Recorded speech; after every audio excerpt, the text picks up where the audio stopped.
হজরত শেখ সাদী রহমতুল্লাহির গুলিস্ত অবস্থা ফার্সি শের সহ সহজ বাংলা অনুবাদ এ নিয়ে আমি একটা ভিডিও করেছি একটু আগে। এটা কোনো কারণে কেটে গেছে।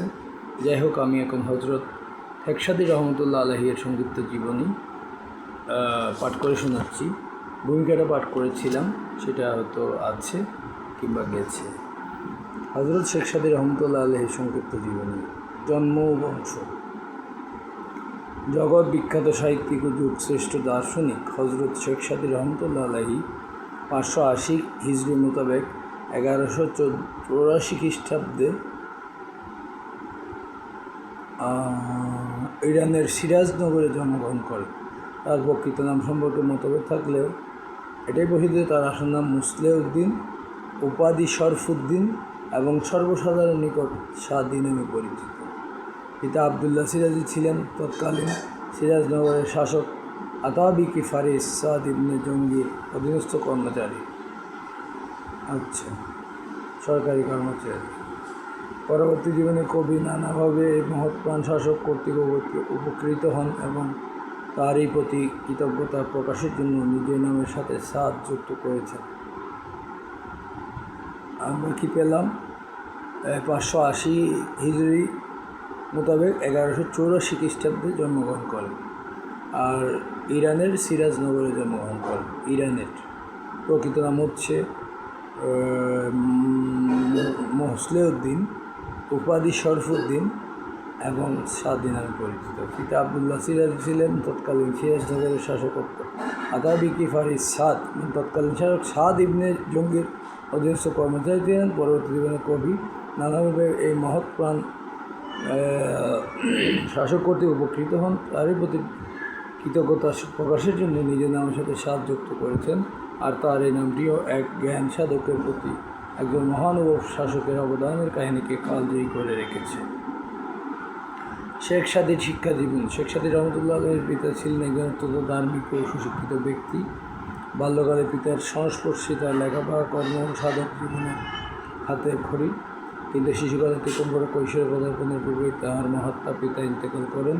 কিন্তু বাল্য জীবনের নানা গুণাগুণের কারণে তিনি তৎকালীন মহৎপ্রাণ শাসক আতাবেক আবু বকর এর দৃষ্টি কাড়েন এবং তার তত্ত্বাবধানে তিনি লালিত পালিত হন।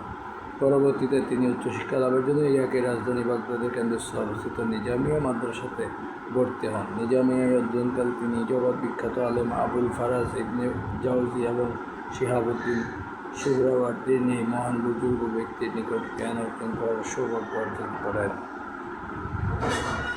শেখ সাদীর জন্ম, বংশ পরিচয়, শিক্ষা জীবন পেলাম এবং শেখ সাদী রহমতুল্লাহ আলাহির কর্মজীবন সম্পর্কে একটু জানি। শেখ সাদী রহমতুল্লাহ আলাহি প্রায় সমগ্র জীবনটাই ছিল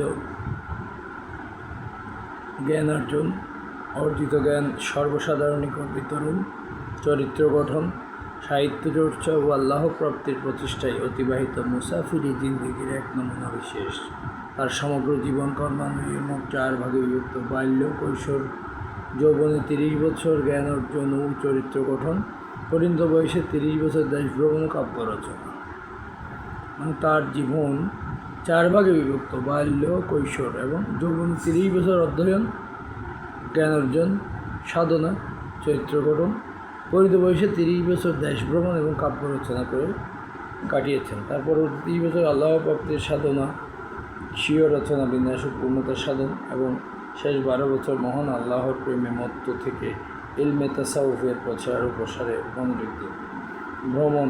তিনি গজনি, সিরিয়া, মিশর, খোরাসান, তুরস্ক, আরব, বলখ ও আফ্রিকার বিভিন্ন অঞ্চলে ভ্রমণ করেন। এই সময় তিনি ভারত উপমহাদেশে ভ্রমণ করেন এবং এই ভ্রমণের একটি চমৎকার কাহিনীও তিনি কাব্যগ্রন্থ বস্তায় উল্লেখ করেন। তার এই সুদীর্ঘ ভ্রমণ জীবনের নানা শিক্ষণীয় ঘটনাবলী ও কর্মগুলি, বিশেষ করে গুলিস্তা অবস্থা ভ্রমণকালীন জীবনের নানা ঘটনা অর্জিত অভিজ্ঞতার কাব্যিক চিত্র। এছাড়া তিনি অন্তত 14 বার পবিত্র হজ পালন করেছেন এবং 1256 খ্রিস্টাব্দে সুদীর্ঘ ভ্রমণ শেষে মৃত্যুর পূর্ব পর্যন্ত নিজ ভূমি সিরাজনগরে অতিবাহিত করেন।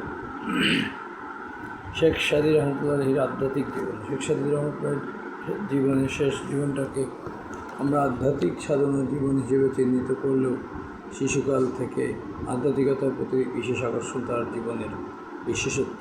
মহান আল্লাহ প্রেমের গভীর সমুদ্র পাড়ি দেওয়ার উদ্দেশ্যে তিনি মহান সাধক শাইখ শিহাবুদ্দিন সোহরাওয়ার্দীর হাতে বাইয়াত গ্রহণ করেন। মহান সাধক আল্লামা জালালউদ্দিন রুমি রহমতুল্লাহ আলাইহির সাথেও সাক্ষাৎ হয়েছিল, এমন বর্ণনাও কোনো জীবনীকার উল্লেখ করেছেন। শেখ সাদী রহমতুল্লাহির সাহিত্যকর্ম। এই প্রসঙ্গে সর্বপ্রথমে তার গুলিস্তা ও বুস্তার কথা উল্লেখ করতে হয়। এই গ্রন্থ দুটি, গুলিস্তা ও বুস্তা আসলে দুটি বইকে একসাথে অনুবাদ করে বাংলায় গুলিস্তা ও বুস্তা নাম দিয়ে একত্রে প্রকাশ করেছেন, অনুবাদ করেছেন, বোঝা যাচ্ছে। আচ্ছা, এই গ্রন্থ দুটি 655 ও 656 হিজরি সনে রচিত হয়। গল্প উপদেশমূলক ঘটনার আকারে নৈতিক বিষয়াবলীও দুটি কাব্যগ্রন্থে কবির হৃদয়গ্রাহী ভঙ্গিতে বর্ণিত হয়েছে। আধ্যাত্মিকতা, পরস্যে দরদ মাখা হৃদয়ে নৈতিকতা ও আল্লাহ প্রেমের উপর দিব্য বিষয় নিয়ে কলম ধরে সারা মুসলিম ও মুসলিম উভয় বিশ্বে যাদের সাহিত্যকর্ম আপন মহিমায় সমুজ্জ্বল, হযরত শেখ সাদী রহমতুল্লাহ আলাইহি এর কবিতাসমূহ তাদের অন্তর্ভুক্ত। পবিত্র কোরআন হাদিস ও উদ্ধৃতি প্রদান বক্তব্য দৃঢ়করণ সাদী সাহিত্যের অন্যান্য বৈশিষ্ট্য। এছাড়াও তিনি বেশ কিছু নাত রচনা করেছেন। তার জীবন রচনা সংক্রান্ত নানা তথ্য ও তার রচনায় ভরপুর। ফরাসি, জার্মান, ল্যাটিন আমেরিকা, ইংরেজি ভাষায় অনুবাদিত হয়ে সেগুলো তাদের মাঝেও সুপরিচিতি লাভ করেছে। তার সমগ্র রচনাবলীর মধ্যে গুলিস্তা, বুস্তা ও কারিমাইনের বাইরে ভারত উপমহাদেশে তুরস্কে সর্বাধিক পরিচিত হলেও পাশ্চাত্যের নানা ভাষাভাষীদের কাছে তা মোটেই পরিচিত নয়। শেখ সাদী রহমতুল্লাহ আলাইহির ইন্তেকাল। সবাইকে মৃত্যুর স্বাদ গ্রহণ করতে হবে, মহান আল্লাহর এই বাণী চিরসত্য। অবশেষে জগৎ বিখ্যাত সাহিত্যিক ও সাধক শেখ সাদী রহমতুল্লাহ আলাইহি 682 খ্রিস্টাব্দে হিজরিতে, খ্রিস্টাব্দে না, এটা হচ্ছে হিজরি সাল, আরবি সালের 682 হিজরিতে মহান আল্লাহর ডাকে সাড়া দিয়ে শেষ নিঃশ্বাস থাকেন এবং সিরাজনগর চিরকাল শান্তিতে শায়িত আছেন। অর্থাৎ জন্ম হচ্ছে 580 হিজরি আর 682 হিজরি, তার মানে 102 বছর বেঁচে ছিলেন। মাশাআল্লাহ, আলহামদুলিল্লাহ।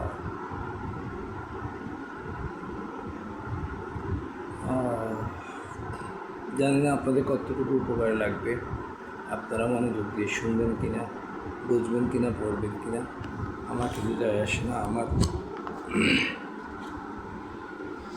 এখন প্রথম একটা নাত যার উছিলায় পৃথিবী সৃষ্টি করা হয়েছে, সেই শ্রেষ্ঠতম সৃষ্টি, নিখিল বিশ্বের গৌরব, দুজাহানের রহমত, সর্বকালের সর্বযুগের আদর্শ পুরুষ, শেষ নবী, প্রিয় নবী হজরত মুহাম্মদ সাল্লাল্লাহু আলাইহি ইসলাম, যার সুপারিশ স্বীকৃতি লাভ করেছে। তিনি মহাসম্মানিত, জ্ঞান বন্টনকারী, সুন্দর দেহ বিশিষ্ট, উত্তম চরিত্রবান নবী।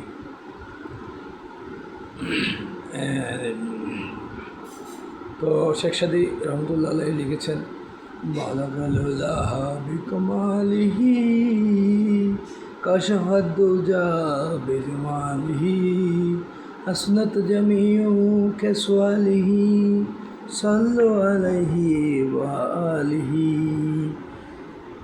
তো হচ্ছে হজরত শেখ সাদী রহমতুল্লাহ বলেন, তার অনুপম চরিত্রের পরিপূর্ণতায় সম্মানের উচ্চ আসনে তিনি উপনীত হয়েছেন এবং তার সৌন্দর্যের আলো বিকশিত হয়ে পড়েছে। তাই তার সমস্ত বৈশিষ্ট্যই প্রশংসনীয়। অতএব সকলে তার উপর দরুদ পাঠ করুন এবং তার পরিবার পরিজনের জন্য আল্লাহর নিকট রহমত কামনা করুন। উম্মতের কান্ডারে, হে প্রিয় রাসূল, তোমার মতো পৃষ্ঠপোষক থাকতে উম্মতের ভয় কিসে? যাদের তরির কান্ডারি নূহ আলাইহিস সালাম মহাসাগরীয় তুফানে, তাদের আবার ভয় কিসে? এক গুনাহগার ব্যক্তি নিজের গুনাহের জন্য অনুতপ্ত হয়ে ক্ষমা পাওয়ার জন্য আল্লাহর দরবারে হাত তুলে কর্ণনত অবস্থায় ক্ষমা প্রার্থনা করল, কিন্তু আল্লাহ তাআলা তার দোয়া কবুল করলেন না। অতঃপর আবার প্রার্থনা করল, এরপরও কবুল করলেন না। বান্দা ছাড়ার প্রার্থনায় সে পুনরায় অত্যন্ত কান্নাকাটি সহকারে মহান আল্লাহ তাআলার মাথা নত করে রইল। তখন মহান আল্লাহ তার ফেরেশতাকে লক্ষ্য করলেন, হে আমার ফেরেশতারা, আমি আমার বান্দার প্রার্থনা কবুল করেছি এবং তার আশা পূর্ণ করেছি এবং ক্ষমা করেছি। তার অধিক কান্নাকাটি ও বারবার আমাকে ডাকার কারণে আমি লজ্জিত হয়ে পড়েছি। তাই তার দোয়া কবুল করে মনের বাসনা পূর্ণ করলাম। আলহামদুলিল্লাহ, আলহামদুলিল্লাহ, আলহামদুলিল্লাহ। এই থেকে বোঝা যায় আল্লাহ পাক, মহান আল্লাহ পাক কত ক্ষমাশীল, কত দয়াবান, কত রহমতের আধার। সুবহানাল্লাহ, আলহামদুলিল্লাহ, আল্লাহু আকবার, লা ইলাহা ইল্লাল্লাহ মুহাম্মাদুর রাসূলুল্লাহ। ربنا آتنا في الدنيا حسنة وفي الآخرة حسنة وقنا عذاب النار. ربنا ظلمنا أنفسنا وإن لم تغفر لنا وترحمنا لنكونن من الخاسرين. حسبنا الله ونعم الوكيل، نعم المولى ونعم النصير.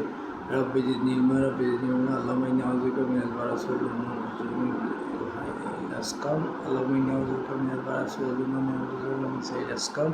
اللهم إني أعوذ بك من البرص والجنون من سيء الأسقام. اللهم اغفر لجميع ذنوبنا، اللهم اغفر لجميع ذنوبنا دعوتها في ذاتك أنت برحمتك يا رب. اللهم إني ظلمت نفسي ظلما كثيرا فاغفر لي غفور رحيم। হে আল্লাহ, তুমি আমাদেরকে সহি সালামতে রাখো, আমাদের হায়াতে তয়্যিবা দান করো, আমাদেরকে সৎ পথে, নবী রাসূলের পথে, আদর্শ মহামানবদের পথ অনুসরণ করে চলার জীবনযাপন করার তৌফিক দান করো। আমাদেরকে ক্ষমা করো, দয়া করো, আমাদের রিজিকে বরকত দান করো, আমাদের হায়াতে বরকত দান করো। আমাদেরকে, বিশেষ করে আমাকে বা আমাদের মতো যারা আছে, যারা কর্জে আছে, তাদেরকে কর্জে থেকে মুক্তি দান করো, মুক্তি দান করো। তোমার গায়েবী ধন থেকে বরকত দিয়ে, ইনকামে বরকত দিয়ে কর্জমুক্ত হওয়ার তৌফিক দান করো। কর্জমুক্ত, কারণ কর্জ মুক্ত হয়ে বলে আল্লাহ পাক আপনি নিজেই বলছেন যে যার নিকট থেকে কর্জ নেওয়া হয়েছে তার নিকট তার দাবি থেকে যাবে কিয়ামতের ময়দানে। সে যদি দাবি না ছাড়ে, তখন আমার পুণ্যের ভার, পুণ্যের পাল্লা থেকে তাকে পুণ্য দিয়ে দেওয়া হবে, আমার পাপের পাল্লা ভারী হয়ে যাবে পুণ্যের পাল্লা। তাই আমি মৃত্যুর পূর্বে অন্তত কর্জটা মুক্ত করে মরতে চাই, কর্জটা মুক্ত করে মরতে চাই আমি। মৃত্যু তো আসবে, অনিবার্য সত্য, কিন্তু কর্জ নিয়ে যাতে মরতে দেওয়া হয় সেই তৌফিক আমায় দান করুন। আমার মা বাবাকে বেহেশত নসিব করুন। রব্বির হামহুমা কামা রাব্বায়ানি সগীরা, রব্বির হামহুমা কামা রাব্বায়ানি সগীরা, রব্বির হামহুমা কামা রাব্বায়ানি সগীরা। ربنا آتنا في الدنيا حسنة وفي الآخرة حسنة وقنا عذاب النار. ربنا ظلمنا أنفسنا وإن لم تغفر لنا وترحمنا لنكونن من الخاسرين. آمين.